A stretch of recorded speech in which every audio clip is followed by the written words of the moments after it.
Hello everyone, and welcome back to the farm. We're in the shop today.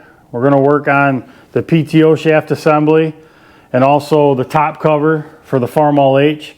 I want to get everything stripped down. I want to get another batch of parts ready for paint. So this is your PTO shaft assembly. Mounts off the back end of the transmission housing. From here back, sticks out the back of the transmission. This shaft is actually inside the transmission and is supported on this end by the counter shaft of the transmission. There's a bronze bushing in there that supports that. But today I want to get this housing off of here so I can get it cleaned up and painted. So the first thing we got to do is take these two cap screws off. That's going to free up the bearing and seal retainer. Get that out, and then we ought to be able to pull this PTO shaft out the back.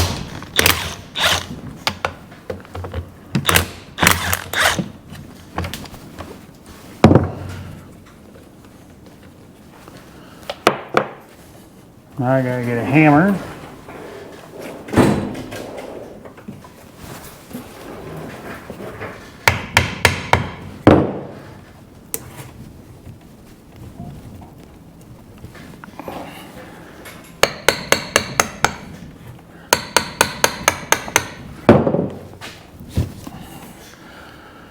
There's the bearing retainer and seal.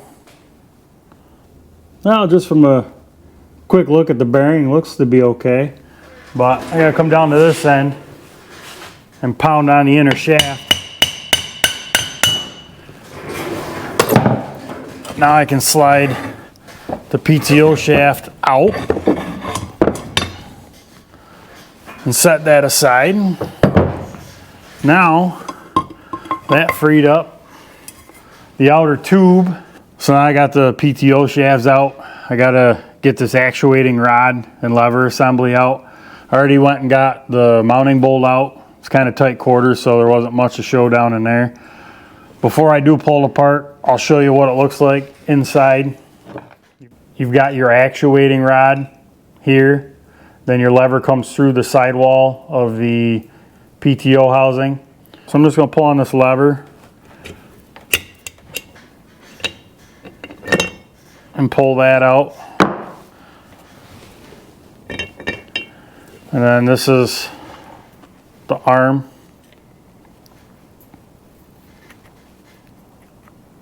Now I'm going to put the bolt in. And it's actually pretty tight because you see how close it is to this puck that's mounted to the arm. And I'll show you what that's for in a minute.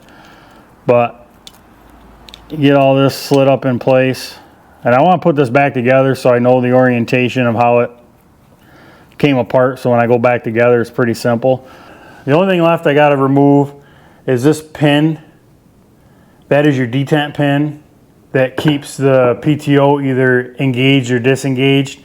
It rides up against the back side of the arm that pivots inside here. So that's just sitting in there. I got to reach in there and see if I can't get that out. I'll try to use a magnet. It's got a little bit of oil suction on the back side, but we were able to get that out. So we'll set that on the bench.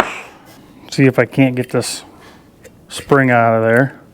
Yep, there it comes. There's a spring. Wipe this off a little bit. So basically you have your spring and your detent pin, and then there's a screw from the outside. I just didn't want to disturb it, so that's why I tried taking it out from the inside. But then you have your actuating rod or lever that's up against here, and it just slides back and forth on it. And then last but not least, for this PTO assembly, there's a seal in here we got to dig out. That is for where the actuating rod was. So we got to see how we can get that thing out of there.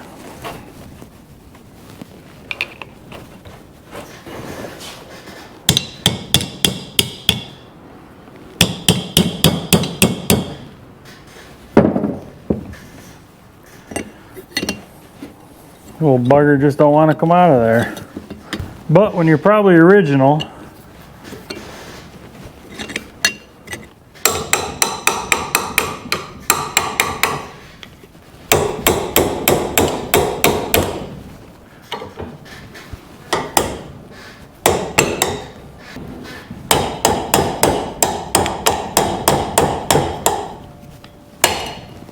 There.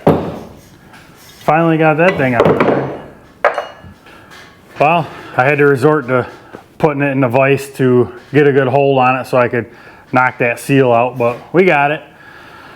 Well, we have an empty housing now, so we'll put that in the parts washer, clean it up, then I'll sandblast it in the cabinet and give her a coat of primer and paint, and she'll be ready to go back together. So while we got it apart here on the bench, I figured I'd go through and give you a brief description on how this works while it's apart and you can see all the various pieces. So we'll start right here at the beginning. This is the arm that's mounted on the outside of the PTO housing. The actuating rod that you pull up on under the seat connects here.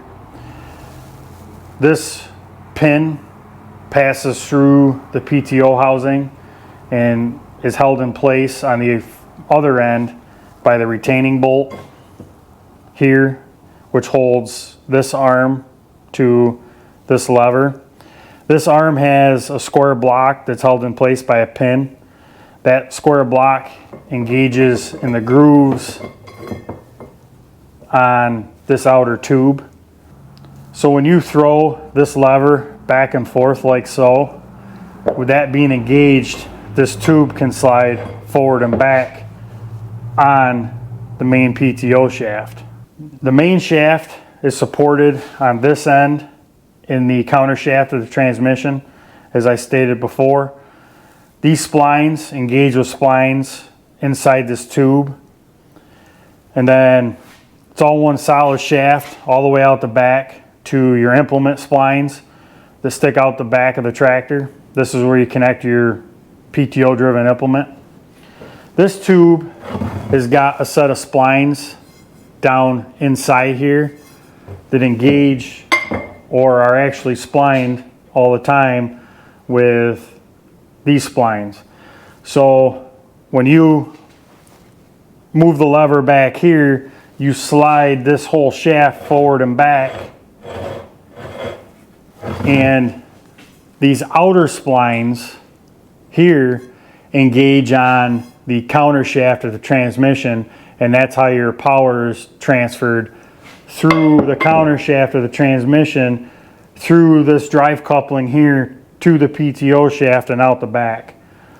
So that's your brief description of power flow for the PTO shaft on this tractor. So now that we got the PTO assembly all taken apart, I want to tend to this top cover.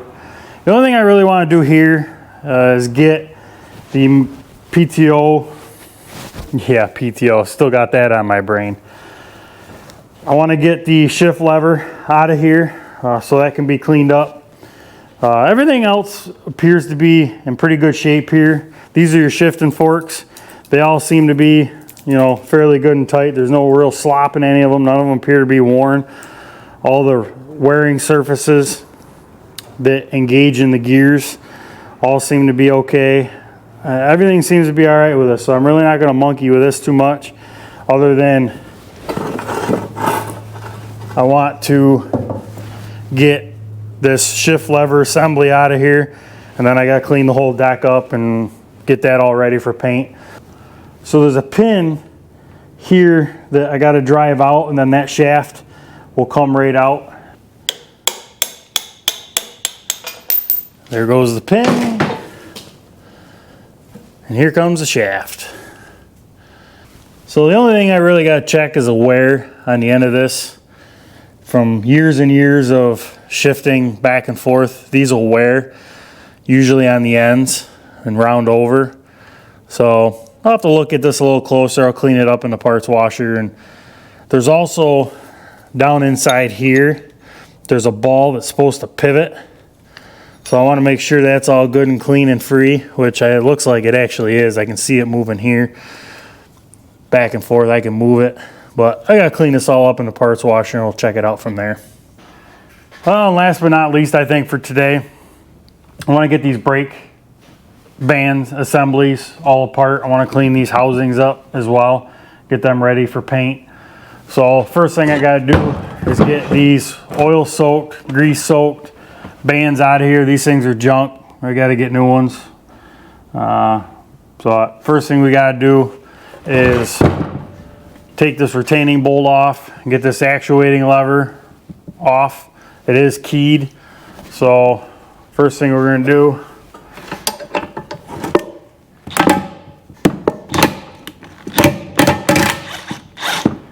get the bolt out.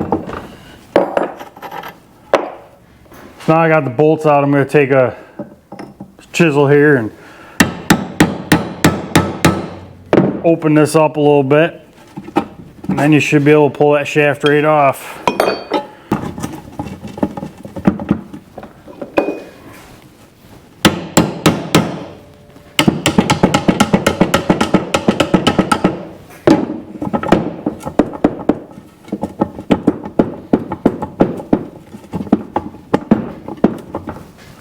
There. Got both actuating arms off. This key looks like it's in pretty good shape yet. That key, I can't even tell where the heck it is. I don't even know how it was grabbing. It's pointed, I can tell you that much, but I'll work on that a little bit later. This one here, the pins that hold the brake lining in place are already half coming out anyways. So we'll get this one out, because then we can get this brake lining out of the way.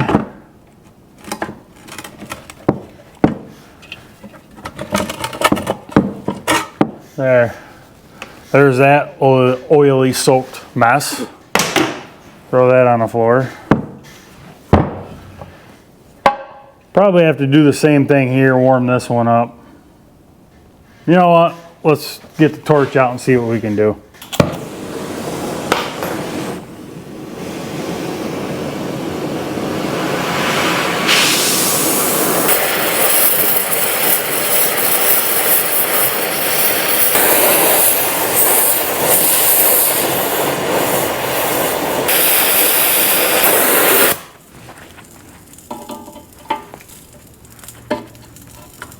There, just like that. We'll set that on the floor so they don't catch the bench on fire. I think we're done with the torch for a minute. Now, see if we can't get this thing up off of here. I can already tell it's gonna come up off of there easy, and I'm gonna whack myself in the face. Not too bad. We'll leave that set right in the vise to cool off. There. Right in here is a bushing that we're going to have to replace. But other than that, this needs to get cleaned up in a parts washer.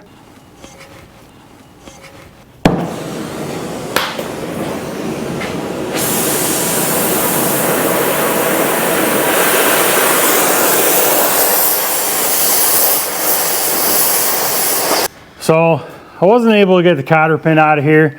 Not a big deal. I actually have a parts one of these. I have a Parts H that's on pallets. So I'll go digging and find this arm, and hopefully it's in better shape than this one is. But trying to get that cotter pin out of there was more of a pain than what it was worth. So I just decided to cut the end of the, or shave the cotter pin smooth and then get it up off of the housing. So we're gonna order new bushings for these, clean these all up, paint them.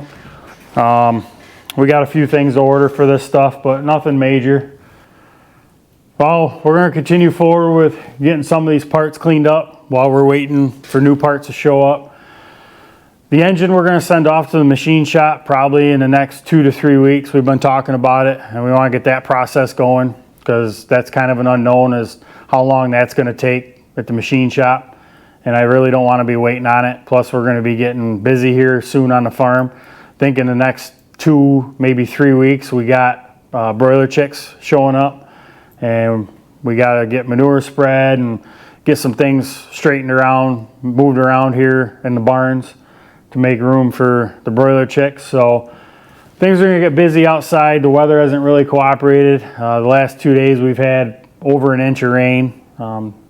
Today it's cooled off a little bit, but then it's supposed to go back up near 60 again middle of the week. So, but we're in the shop working, making some headway on this stuff. So We're gonna get a batch of parts together to paint.